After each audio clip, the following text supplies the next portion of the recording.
Okay, so the location score lads here talking about online search interest, and this is a really interesting measure because it doesn't seem that long ago where people would flip through the newspaper and have a look, but now that doesn't seem to be, print is still a part of people's online or part of people's search activity, but majority of people are looking online, and so therefore this indicator becomes more and more important over time.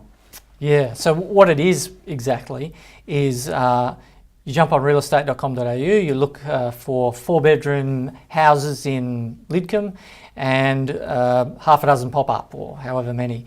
And you click on one, that click is recorded by realestate.com.au as a search. So there's someone searching for a property. Now, how many people have you got searching for that one property?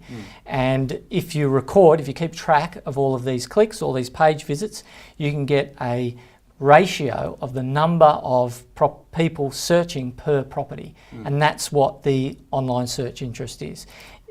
Yeah, good. Keep going. I mean, in terms of we know that on those search engine portals, both Domain and realestate.com, they absolutely allow you to actually see the level of interest in that area. Now, what we're doing though is looking at effectively 15,000 suburbs by units and by houses, and we're aggregating that data. So yes, you can find that data very easily, can't you? But it's then about how does that look and how does that fit into the overall variables we look at. Well, it's a fundamental problem, isn't it? People can do it in isolation for 1, 2, maybe half a dozen suburbs, but it's being able to compare it in the context of the entire country, which makes the real edge. Yeah, there are some issues with it though. It's not perfect. No. You don't know whether that person is the owner or a dreamer, a sticky beak, or they keep coming back every week. We've all had a look at Potts Point and Vaucluse, but we're not actually actively in the market. That's right, yeah. So it can be a little unreliable, and that's why it can vary from week to week, month to month. It's not something you can keep going back and visiting over time.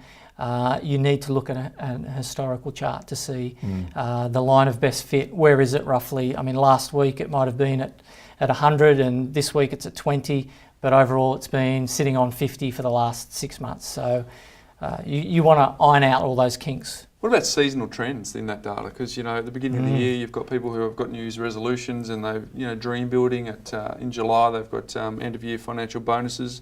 Have you seen any trends in? Yeah, lifestyle locations, Noosa, Byron Bay, Coolangatta, around the summer holidays. Boom, up it goes. Yeah. So how do you effectively filter out some of those anomalies, or is that just the line of best fit? Just taking the line of best fit. You want to have a look over the last 3 years, or even over just 1 year, because then you can see the seasonal changes.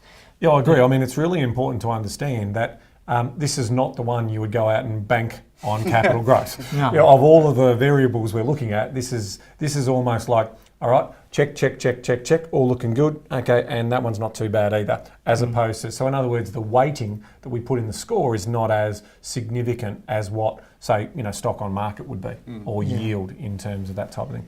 Yeah, and every indicator, every metric suffers at some point or another, and that's why it's so important to look at a broad range of them, not just one in isolation. Yeah, and that's why we do a score of that in terms of getting that weighting together. And that's the real science behind it, is being able to get the weighting right, so that people can put the right amount of emphasis on the right indicator, so they can make a better decision and collaborate that across the entire market. At the end of the day, it's all about supply and demand. That's basically what we're trying to do. We're saying, where do we see an opportunity in the global market of Australia, and then isolating those pockets and then seeing those trends in those areas, and effectively validating that there is interest in this market.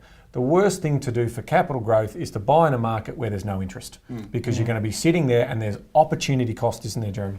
Yeah, I mean, you look at the opportunity cost, the average Brisbane investor endured from, say, 2012 to the end of 2016 versus buying in Sydney, $500,000 property, you're looking at about $250,000 in opportunity cost. At the moment, which is incredible, isn't it? I mean, that's the message here, and ultimately there are still other variables that we measure as part of the DSR engine, but that's really important. But for location score, we're just making it easier for people to look at those simple measures validate their areas and move forward with their research. Ben, it's the location score advantage. You've got the opportunity to find the suburb that's investment grade.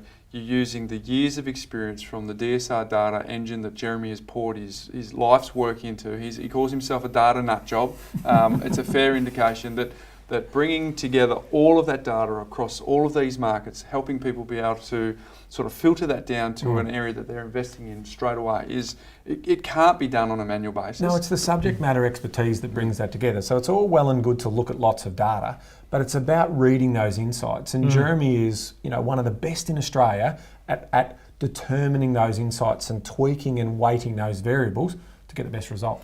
So there you go, folks. If you want the location score advantage and get the years of experience that we've got from Jeremy and the passion that comes from Ben and I, why don't you check it out and see if it helps you buy your next investment property in the best investment grade location.